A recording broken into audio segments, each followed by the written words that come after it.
할렐루야. 우리 사랑의 교회 2부 예배에 오신 여러분 주의 이름으로 환영합니다. 이 시간에 환경에 상관없이 감사하라라는 제목으로 맥주 감사주일 메시지를 전하겠습니다. 개인적인 얘기로 좀 시작을 할까 하는데요.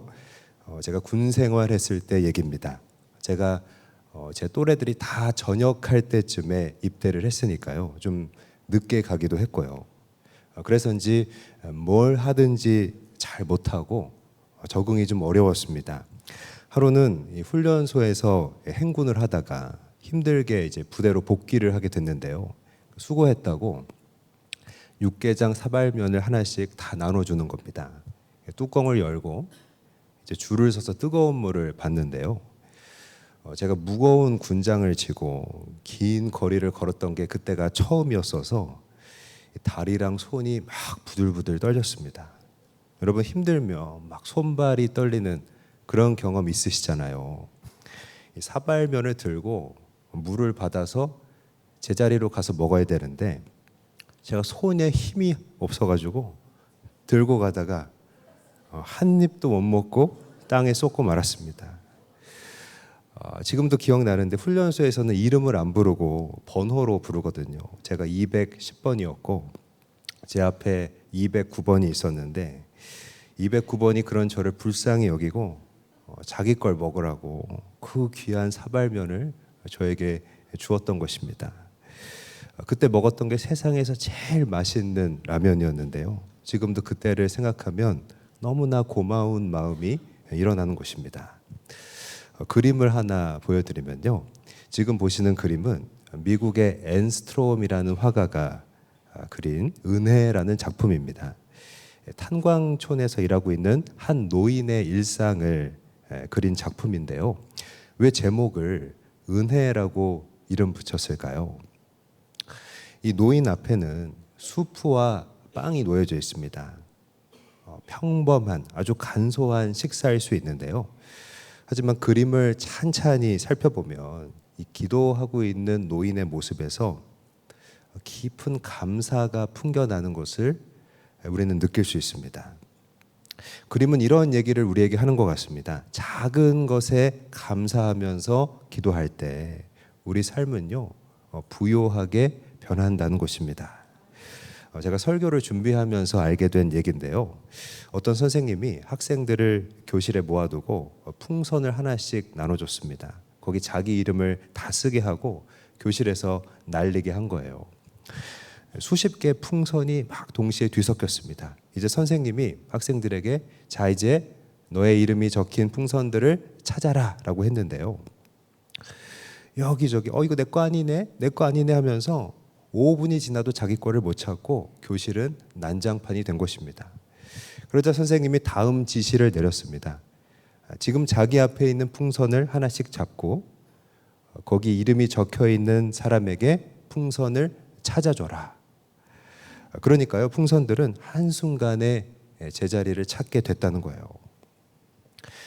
여러분, 나의 행복을 찾아서 살면요, 여러 풍선 중에 나의 풍선을 찾지 못하는 것처럼 그렇게 헤매게 되기가 쉽습니다. 그럴수록 우리는 더 목마르게 되는 것이고요. 그런데 누군가를 위해서 살면요, 그의 풍선을 찾아주는 것처럼 은혜로운 것입니다. 그런데 예수님과의 관계도요, 마찬가지라고 생각합니다. 그분을 위해서 나의 삶을 드릴 때 바로 거기에 은혜가 임하는 것입니다. 다시 말하면요, 예수님과 올바른 관계 속에 있을 때 여러분 우리는 부요할 수 있습니다. 여러분 아멘이십니까? 구원자이신 예수님과 올바른 관계 속에 있을 때 여러분 우리에게 주어지는 것이 있는데요. 바로 오늘 말씀에서 얘기하고 있는 자족이라는 것입니다. 여러분 이 자족이란 무엇일까요? 문자적으로는요, 스스로 만족하는 법을 말합니다. 여러분 이 스스로라는 말은 셀프라는 용어로 우리에게 친숙하잖아요. 식당에 가면 물은 셀프 그렇게 써 있는 문구를 심심찮게 보는 것입니다. 스스로 물은 떠먹으라는 얘기잖아요.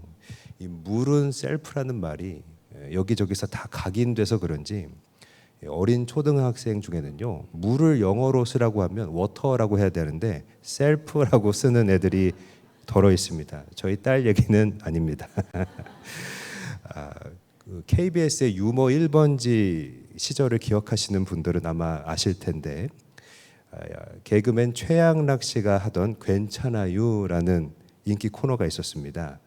괜찮아요. 그런 유행어 기억나십니까? 그 괜찮아요라는 말처럼 우리가 자족이라고 하면 일반적으로 좀 빈정이 상해도 뭐 괜찮아요 하는 그런 모습이 연상되는 것입니다. 그러나 바울이 말하고 있는 자족은요, 그것과는 좀 다르다는 것입니다. 이 빌립보서에 나오는 자족이라는 말은요, 아우타르케스라는 용어인데요, 신약을 통틀어서 단 한 번만 사용된 아주 고유한 말입니다. 그러니까 무슨 의미일까요? 빌립보서의 자족은, 바울이 말하고 있는 자족은요, 바로 예수 그리스도를 알 때 우리에게 주어지는 감사라는 것입니다. 여러분, 자족은요, 감사를 말합니다. 그런데 여러분, 우리가 그분을 알 때, 예수님을 알 때 왜 우리는 감사하게 되는 것일까요? 우리 참고로 고린도전서 2장 9절 말씀을 같이 읽겠습니다. 시작. 기록된 바 하나님이 자기를 사랑하는 자들을 위하여 예비하신 모든 것은 눈으로 보지 못하고 귀로 듣지 못하고 사람의 마음으로 생각하지 못하였다 함과 같으니라. 하나님을 사랑하는 자들을 위하여 주실 것이 있는데, 그 하나님이 주려고 하는 것은요, 사람이 마음으로 생각할 수 없는 것들이라는 얘기입니다. 그러니까 예수님을 우리가 알면 사람의 힘으로 생각할 수 없는 것들을 우리에게 주신다는 거예요. 사람의 힘으로 생각할 수 없는 것들, 얼마나 좋은 것이겠습니까? 또 참고로 골로새서 2장 3절 말씀을 같이 읽습니다. 시작. 그 안에는 지혜와 지식의 모든 보화가 감추어져 있느니라. 여러분, 세상에서 가장 귀한 것들이 그리스도 안에 감춰져 있는데요, 예수님을 알게 될 때 그런 귀한 것들을 우리에게 주신다는 것입니다. 그래서 바울이 말하는 자족은요, 세상이 말하는 자족, 괜찮아요 하는 그런 자족과 달리 나에게서 비롯되는 게 아닙니다. 예수님을 알므로 우리가 얻게 되는 은혜이고요, 또 우리 믿음의 열매라는 것입니다. 그렇다면 여러분, 오늘 우리가 자족할 수 있는 힘을 얻으려면 어떻게 해야 할까요? 첫 번째로, 우리는 모든 일에 앞서서 감사해야 하는 것입니다. 여러분, 사람들은요, 감사하기를 좋아하는 것 같습니다. 서로 감사를 전하면서 살잖아요. 여러분이 많이 이용하시는 카톡, 이런 SNS에 보면 감사를 전할 수 있게 도와주는 것들이 많이 있습니다. 이모티콘도 있고 되게 간편하게 선물을 보낼 수 있게 돼 있잖아요. 여러분, 이런 게 많다라는 것은요, 그걸 찾는 수요가 또한 많다라는 얘기입니다. 최근에 우리나라 굴지의 기업인 LG전자가 인공지능 기술을 활용해서 이 감사와 격려의 메시지를 노래로 만들어주는 그런 캠페인을 하기 시작했습니다. 그러니까 메시지를 입력하면요, AI가 그걸 노래로 제작해서 상대방에게 전달을 해주는 거예요. 여러분, 실제로 그 노래를 받으면 상당히 감동적일 것 같습니다.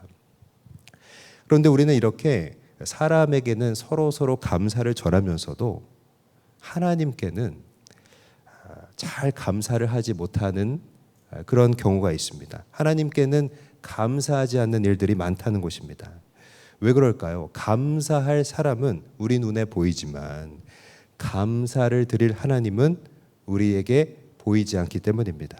그러니까 나를 도와주신 하나님의 모습은요, 쉽게 찾기가 어렵다는 거예요. 무슨 말이냐면, 내 삶에서 하나님이 무엇을 도와주셨는지 우리는 잘 깨닫지 못하고 넘어간다는 것입니다.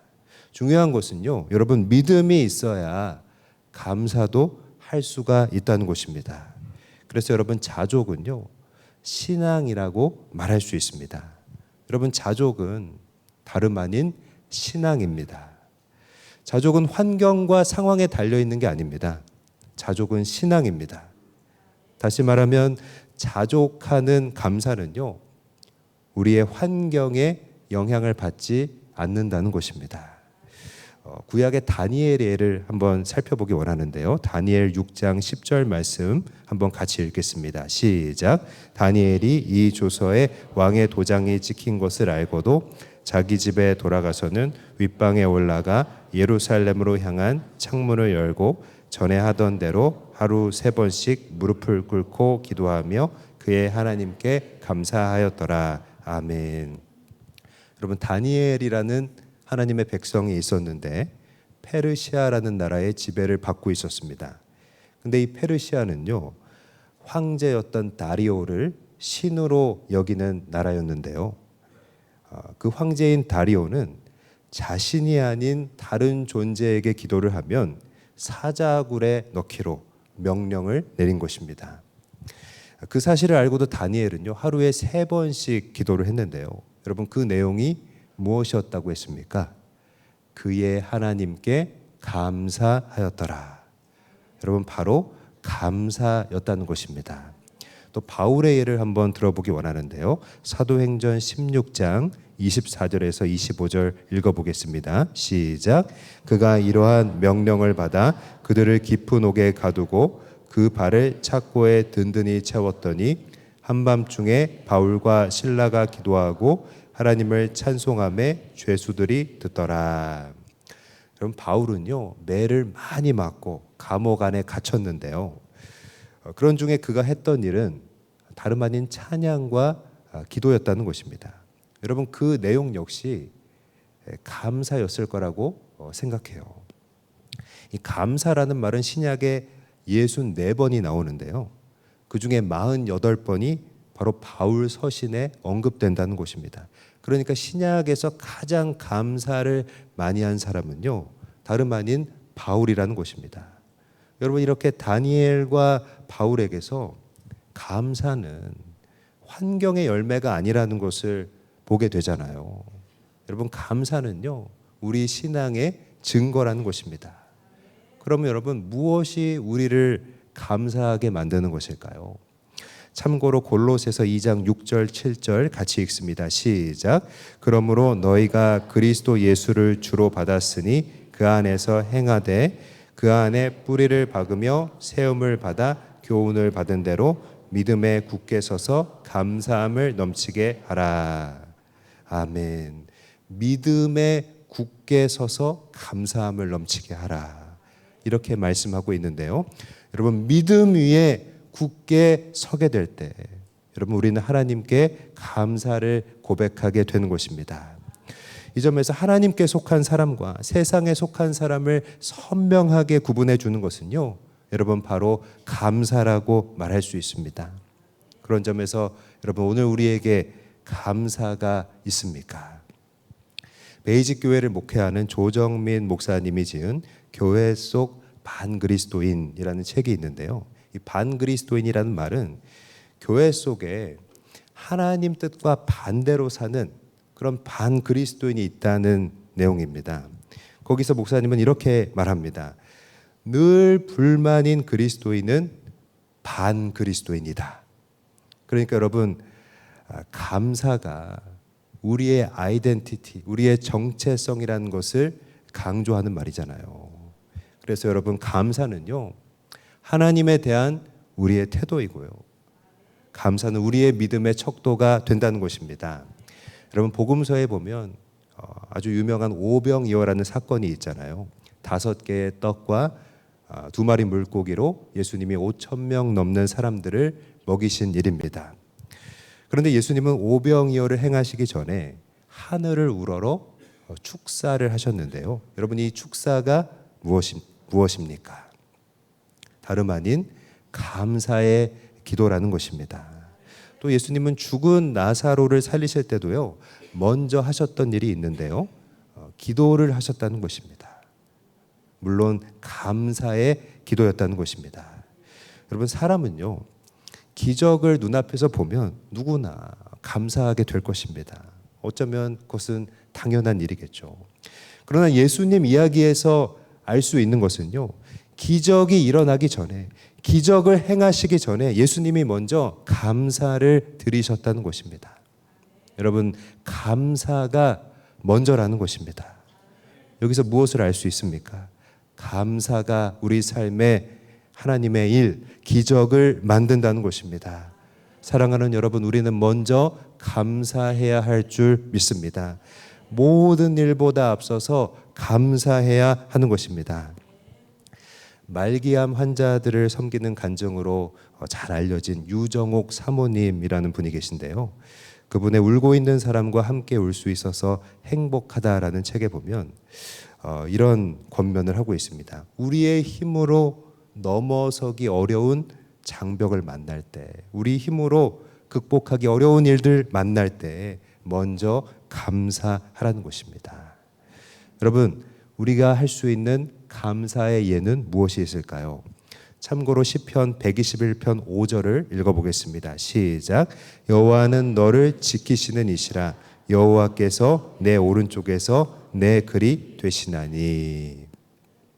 나를 지켜주시는 하나님, 나를 지키실 하나님께 감사를 드리는 것입니다. 그때 여러분, 영적인 대진표가 바뀌는 일이 우리 가운데 일어나는 것입니다. 유정옥 사모님은요, 그분의 글에서 우리가 감사할 때 영적인 대진표가 바뀌게 된다, 그렇게 말씀합니다.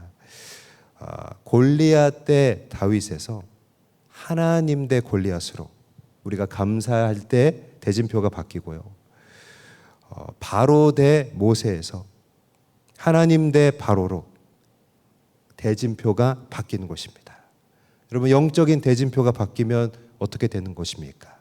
내가 싸워야 할 그 싸움을 하나님이 싸워 주시는 것입니다. 감사하면 영적인 대진표가 바뀌고요, 하나님이 일하시는 것입니다.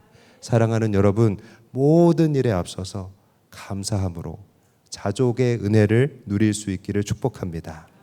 여러분, 우리가 자족할 수 있는 힘을 얻으려면요, 두 번째로 작은 것부터 감사해야 하는 것입니다. 오늘 본문 4장 11절 뒷부분만 한번 읽겠습니다. 시작. 어떠한 형편에든지 나는 자족하기를 배웠노니. 여러분, 바울은요, 자족을 배웠다고 고백하는 것입니다. 그런데 여기서 배웠다라는 말은 그 시제가 현재 완료형입니다. 그러니까 바울은 이 편지를 쓰는 지금까지도 계속해서 자족을 배우고 있다고 말하는 중입니다. 여기서 알 수 있는 것은요, 여러분, 감사는 태어날 때부터 그냥 자동으로 되는 게 아니라는 것입니다. 꾸준히 연습해야 되고요, 노력해야 한다는 것을 바울을 통해 알 수 있습니다. 바울의 경우는 연습하고 노력한 결과 이 자족하는 것이 그의 습관이 되었다는 것입니다. 그래서 그는 이렇게 말합니다. 풍부와는 다른 상황이라고 할 수 있는 비천에 처할 줄도 알고 궁핍을 만나도 감사를 고백하게 됐다는 것입니다. 여러분, 사도 바울은요, 생계를 위해서 별도의 일을 또 해야 했다고 알려져 있습니다. 그러니까 그가 넉넉하지 않았다는 것을 우리에게 보여줍니다. 여러분, 바울은 가진 게 없었잖아요. 하지만 어떻게 감사할 수 있었을까요? 그가 처한 형편 속에서도 바울은 영적인 부요함을 발견할 수 있었기 때문입니다. 요즘 교회에서 새벽 기도를 하면서 요한계시록 본문을 묵상하고 있는데요, 제가 인도했던 날에 이 버가모 교회에 관한 메시지를 나눈 적이 있습니다. 주님이 버가모 교회에 전한 말씀이 있으셨는데요, 그들이 환난과 궁핍 속에 있지만 그들이 부요한 자라는 것입니다. 여러분, 버가모 교회가 환난을 당하고 있는데 예수님은 그들이 왜 부요한 자라고 했을까요? 예수 믿으면서 당하는 환난이 있다면 바로 그 환난이 그들이 하나님 편이라는 증거가 되기 때문입니다. 그들이 겪는 어려움은요, 내가 지금 하나님의 사람이라는 얘기구나 하면서 지금 내가 잘 하고 있다는 거구나 하면서 하나님의 격려를 누리게 하는 것입니다. 여러분, 이것이 바로 다름 아닌 영적인 부요함입니다. 지금 하나님의 뜻대로 되고 있다는 안심이라는 것입니다. 비슷한 말인데요. 부유함과 부요함을 한번 구분해 보기 원합니다. 여러분, 우리가 부유함이라고 했을 때는요, 이 부유함은 환경에 의해서 좌우되는 것입니다. 예를 들어서 은행에 가진 것이 많으면 부유하지만 은행의 잔고가 줄어들면 부유하지 않은 것입니다. 그런데 부요함은요, 한 끗 차이지만 환경을 뛰어넘는다는 거예요. 우리의 마음에 은혜가 있을 때 우리는 부유한 것입니다. 하나님의 뜻대로 되고 있다는, 지금 내가 하나님의 뜻대로 되고 있다는 안심이 있을 때 여러분, 우리는 영적으로 부요해지는 것입니다. 그런데 자족은요, 바로 이런 부요함에 대한 개념이라는 거예요. 여러분, 우리를 부요하게 만드는 감사가 바로 자족이라는 것입니다. 그런데 이렇게 돌아보면 우리를 부요하게 살지 못하게 만드는 그런 원인들이 우리 주변에 참 많이 있습니다. 대표적으로 자기 연민이 있다고 생각합니다. 여러분, 자기 연민이 무엇일까요? 우리에게 어떤 어려움들이 생길 때 내가 불쌍하다고 생각하고 나의 불행을 지나치게 과장하고 몰두하는 일들입니다. 이 자기 연민에는 메커니즘이 있는데요. 자기 연민이 시작되면 나 자신에게 눈을 돌리고 나 자신에게 집중하게 되고요. 결국에는 불평과 불만으로 귀결된다는 것입니다. 예를 들어서 구약 성경의 욥은요, 그에게 자기 연민이 시작되었을 때 내가 차라리 태어나지 않았더라면 좋았을 텐데 하면서 자신의 생일을 비관하기 시작했고요. 나중에는 내가 뭘 잘못했는데 나한테 그러느냐고 그의 친구들에게 불평을 했던 것입니다. 여러분, 모세는요, 그가 실패를 겪고 나서 자기 연민에 빠졌을 때 하나님 앞에 나는 말을 못하는 사람이라고 계속해서 스스로를 비하합니다. 나중에는 나 말고 다른 사람 보내라고 불평을 하는 것입니다. 손성찬 목사님이라는 분이 지은 일상의 유혹이라는 책에 보면요, 자기 연민에 관해서 이런 언급을 하고 있습니다. 자기 연민에 빠지면 내 손에 찔린 작은 가시 하나가 예수님 손에 박힌 십자가 모처럼 크게 느껴지기 시작한다. 자기 연민에 빠지면 나의 연민에 함몰되어서 다른 사람들의 아픔이 보이지 않고 하나님의 풍성함을 잃어버리게 된다. 열심히 그 일생을 산 개미 4마리가 있었습니다. 하나님이 개미가 수고했으니까 소원을 들어주기 위해서 그들에게 오셨습니다. 야, 소원을 말해주면 내가 들어주겠다. 1번 개미가 하나님께 말했습니다. 하나님, 저는 평생 밟힐까 봐 두려워했는데 덩치가 큰 소가 되어서 살고 싶습니다. 그래, 하나님이 말씀하셨습니다. 너는 소가 되라. 펑 하고 소가 됐습니다. 2번 개미가 이렇게 말했습니다. 저는 평생 바닥에서만 살았는데 좀 자유롭게 날아보고 싶습니다. 저는 새가 되고 싶습니다. 하나님이 그래, 너는 새가 되라. 펑 하고 새가 됐습니다.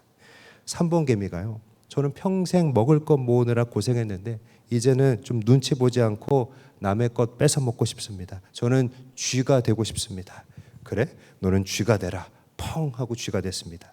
마지막 개미가요, 앞에 있는 개미들을 보니까 하나님, 나는 소도 되고 싶고 새도 되고 싶고 쥐도 되고 싶은데 어떡합니까? 그러니까요, 그래? 하나님이 그의 소원을 들어주셨습니다. 마지막 개미는요, 소세지가 됐다는 것입니다.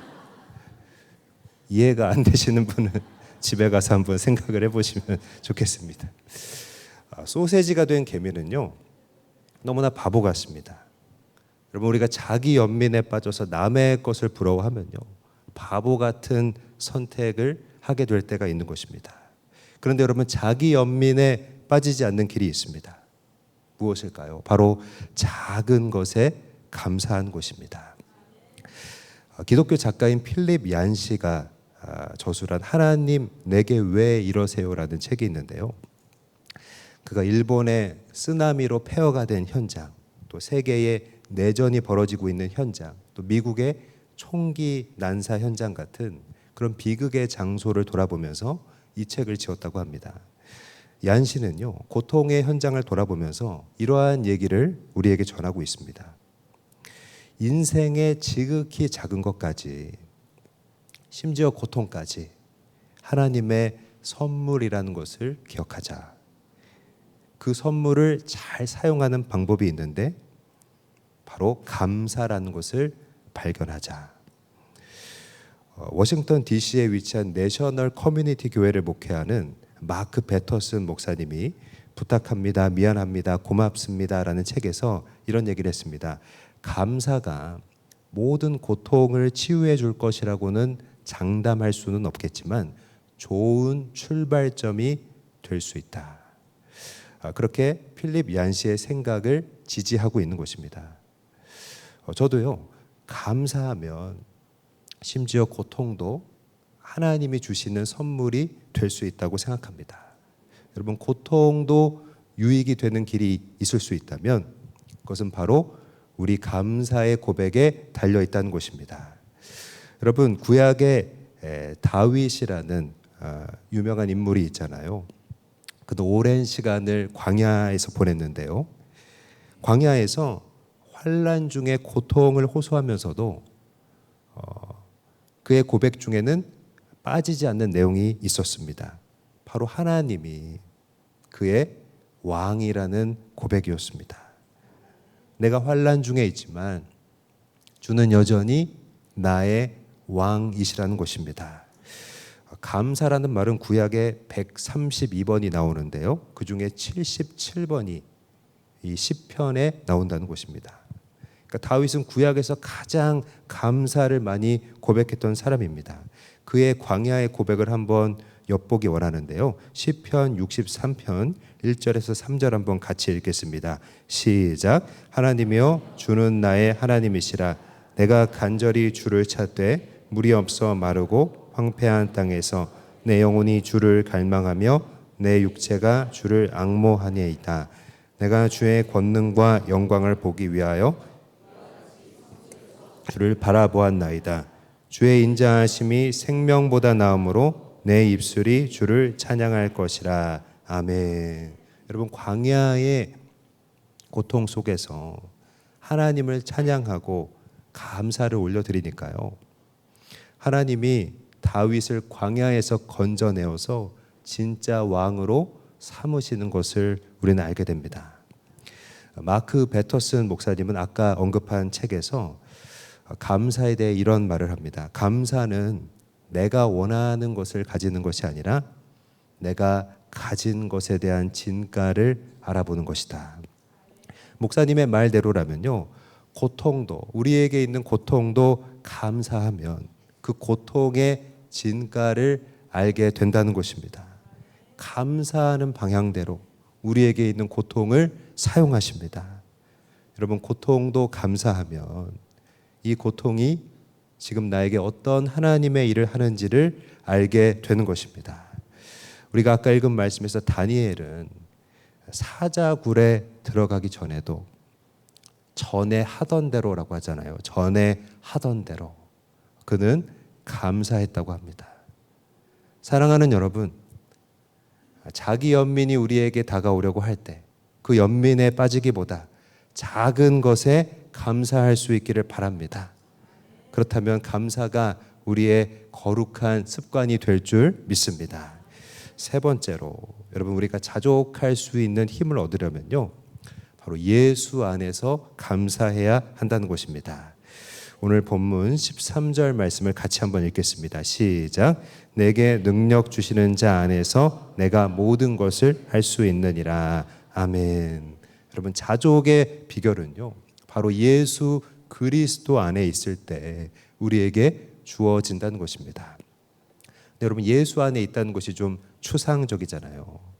예수 안에 있다는 예를 생각해 보면 무엇이 있을까요? 시편 119편 92절을 한번 참고로 읽겠습니다. 시작. 주의 법이 나의 즐거움이 되지 아니하였다면 내가 내 고난 중에 멸망하였으리이다. 여러분, 이 시편의 예를 보니까요, 예수 안에 있는 것은, 하나님 안에 있는 것은 말씀의 기쁨을 붙잡는 것이다. 그렇게 말하는 것입니다. 이 시편 기자는요, 자신이 말씀을 붙잡지 않았더라면 이미 고난 중에 나는 멸망하고 말았을 거라고 회고하는 것입니다.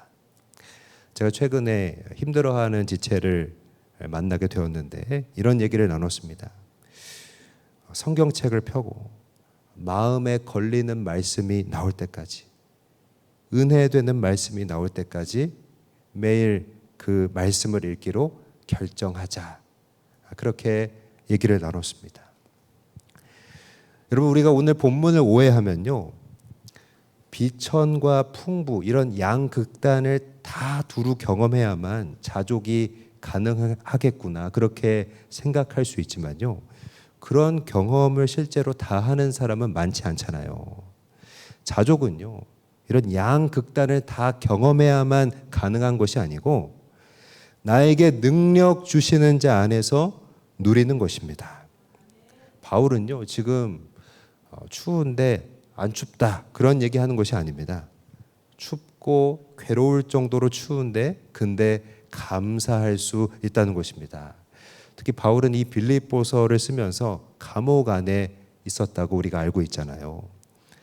바울이 말하는 것, 내게 능력 주시는 자 안에서 내가 모든 것을 할 수 있다는 것은요, 감옥에 있는데 이상하게 편하다는 얘기가 아닙니다. 감옥에 있어서 진짜 답답하고 힘든데 감사할 수 있다는 것입니다. 왜 그럴까요? 예수 그리스도 안에 있기 때문입니다. 여러분, 우리가 능력 주시는 자 안에서 내가 모든 것을 할 수 있느니라라는 말씀을 우리 삶에 적용해야 되는데요. 내가 모든 것을 할 수 있다는 것을 예를 들어 적용을 해보면 어떤 상황 속에서도 다시 시작할 수 있는 용기로 우리가 받아들일 수 있는 것입니다. 내가 지금 예수님 안에 있다는 것을 아니까 인생의 겨울이 찾아와도 나는 버틸 수 있고 또 다시 시작할 수 있다는 것입니다. 여러분, 내 삶에 소망이 있다라는 기대가 모든 것을 할 수 있다라는 고백으로 나타난다는 것입니다. 다시 기쁨으로 도전할 수 있고요, 다시 기쁨으로 시작할 수 있다는 것입니다. 시험을 망했다면 난 다시 도전할 수 있어. 내 사업이 주저앉았다면 나는 다시 일어날 수 있어. 내가 진급에 실패했다면 다시 기회를 얻을 수 있다는 것입니다.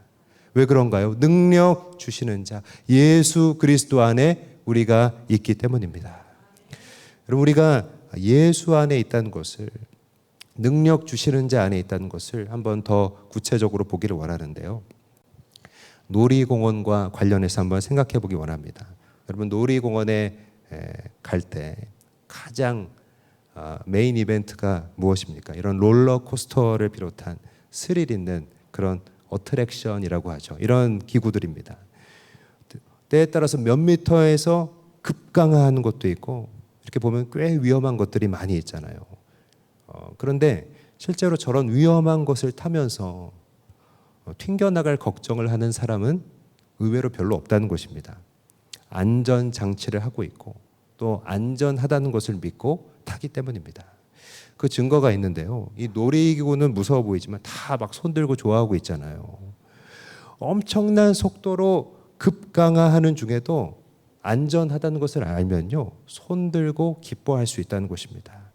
여러분, 능력 주시는 자 안에서 모든 걸 할 수 있다는 것의 적용은요, 말하자면 이런 모습과 같다고 생각합니다. 내 인생이 무섭게 급강하하고 있는데도 내가 안전하다는 것을 믿고 기뻐하며 즐기는 것입니다. 왜 그렇습니까? 나에게 능력 주시는 자 안에 있기 때문입니다. 더러는요, 선천적으로 이런 걸 무서워하는 사람도 있습니다. 그런데 이런 놀이기구가 무서운 사람도, 안전하다는 안전장치가 있는 것을 알고도 무서워하는 사람도 탈 수 있는 방법이 있는데요, 용기를 주는 사람이 옆에 같이 타주면 되는 것입니다. 아주 옛날 사진인데요, 8년 전 사진일 겁니다. 이 사진을 정말 공개하기가 싫었는데 여러분에게 말씀의 이해를 돕기 위해 제가 울며 겨자 먹기로 이 맨 앞에 있는 애가 당시 유치원생이었던 저의 딸이고요, 그 뒤에 노란색 카라티를 입은 것이 접니다. 여러분, 저는 이런 거 타는 거 정말 싫어합니다. 내가 왜 돈 내고 공포를 느껴야 되나 그런 주의인데요. 딸을 위해 탔다는 것입니다. 저의 저 표정은 저만 아는 표정인데, 저 웃고 있지만 정말 타기 싫다는 그런 표정입니다. 아주 곤란한 그런 시츄에이션이었습니다. 중요한 대목은요, 여러분 잘 보이실지 모르겠는데, 우리 딸이 저 배가 급강하할 때 제 팔목을 꼭 잡고 있는 것입니다. 무서워하는 우리 애가 어떻게 저 무서운 놀이기구를 탔느냐. 자기에게는 든든한 사람이 뒤에 내 아빠가 타고 있다는 사실 때문이었습니다. 지금은 머리가 커져서 저를 전혀 든든해하지 않습니다. 저를 귀찮아합니다. 방에 들어가면 왜 왔냐고 나가라고 합니다. 내게 능력 주시는 자 안에서 모든 것을 할 수 있다. 여러분, 롤러코스터처럼 우리의 삶은요, 위험해 보일 때가 있습니다. 그런데 누가 우리의 손을 잡고 있느냐가 중요하다는 것입니다. 우리 옆자리에 우리를 위해 생명 내어주신 예수님이 타고 계시다는 것입니다. 그것이 바로 나에게 능력 주시는 자 안에서라는 것입니다. 비유하자면요, 우리 인생의 안전 책임자는 하나님이십니다. 그분 안에 있으면요, 우리 인생이 고속으로 하강하는 중에도 우리는 튕겨나가지 않는다는 것입니다. 여러분, 복음서에서 바다에 그 풍랑이 일어나고 있을 때 제자들이 타고 있던 배에 예수님이 같이 타고 계셨습니다. 그런데 무서워하는 제자들에게 어찌하여 믿음이 없느냐 하고 안타까워 하셨다는 것입니다. 여러분, 우리의 삶은요, 무섭고 실제로 두려운 일들 투성입니다. 하지만 우리의 구할 것을 감사함으로 그분께 아뢰면 모든 지각에 뛰어나신 하나님이 우리를 지키신다는 것입니다. 여러분, 제가 여러분 보시기에 연소하잖아요. 젊은 제가 이렇게 많은 영혼들을 책임지고 목회할 수 있는 이유가 무엇이라고 생각하십니까? 여러분, 우리 교회 밖을 나가면 예수 믿는 것에 대해서 우리 이웃들이 호의적이지가 않잖아요. 그럼에도 불구하고 전도하고 선교할 수 있는 이유가 무엇이라고 생각하십니까? 하나님이 우리를 붙잡고 계시기 때문입니다. 다가오는 어떤 상황 속에도 하나님이 나를 인도하실 것을 알기에 우리는 감사할 수 있는 것입니다. 잘 될지, 또 어디에 두려움이 기다리고 있을지 모르는 우리의 삶을 담대히 나아가고 실패해도 두려워하지 않을 것은 예수 안에서 감사하면 우리에게 새 힘을 주시기 때문입니다. 사랑하는 여러분, 예수 안에서 감사하면서 자족의 은혜를 누릴 수 있기를 축복합니다. 말씀을 마무리하겠습니다. 감사에 대해서 생각을 해보니까요, 이런 생각이 들었습니다. 감사는 상대의 가치를 인정하는 것이겠구나. 제가 아까 보여드린 8년 전 사진에서 제 딸이 제 팔을 꽉 안고 있으니까 저도 막 그런 거 타는 게 너무 싫고 이런 거 왜 돈 내고 타야 돼, 그런 마음이었지만 딸내미가 나를 막 의지하고 막 나를 인정하고 그러니까 내가 더 든든히 버티게 되는 것입니다. 근데 하나님도 그렇다고 생각합니다. 그분의 가치를 우리가 인정해드리면, 감사하면 할수록 내 삶에 그분이 더 깊이 다가오시는 것입니다. 이런 말이 있죠. 그의 존재를 인정하면 그의 전부를 얻을 수 있다. 여러분, 하나님도 마찬가지입니다. 그분을 우리가 인정하면 더 큰 은혜로 우리에게 허락하여 주실 것입니다. 여러분, 자족은요, 예수님을 아는 우리가 마땅히 누려야 할 영적인 부요함입니다. 사랑하는 여러분, 자족하기 위해서 모든 일에 먼저 감사할 수 있기를 바랍니다. 작은 것부터 감사하면서 자기 연민을 이길 수 있기를 바랍니다. 예수 안에서 감사할 수 있기를 바랍니다. 자족함으로 우리 두려운 인생을 감사의 인생으로 변화시키는 우리 모든 성도님들이 되시기를 주의 이름으로 간절히 바라고 사랑으로 축복드립니다. 하나님께 영광 돌리겠습니다.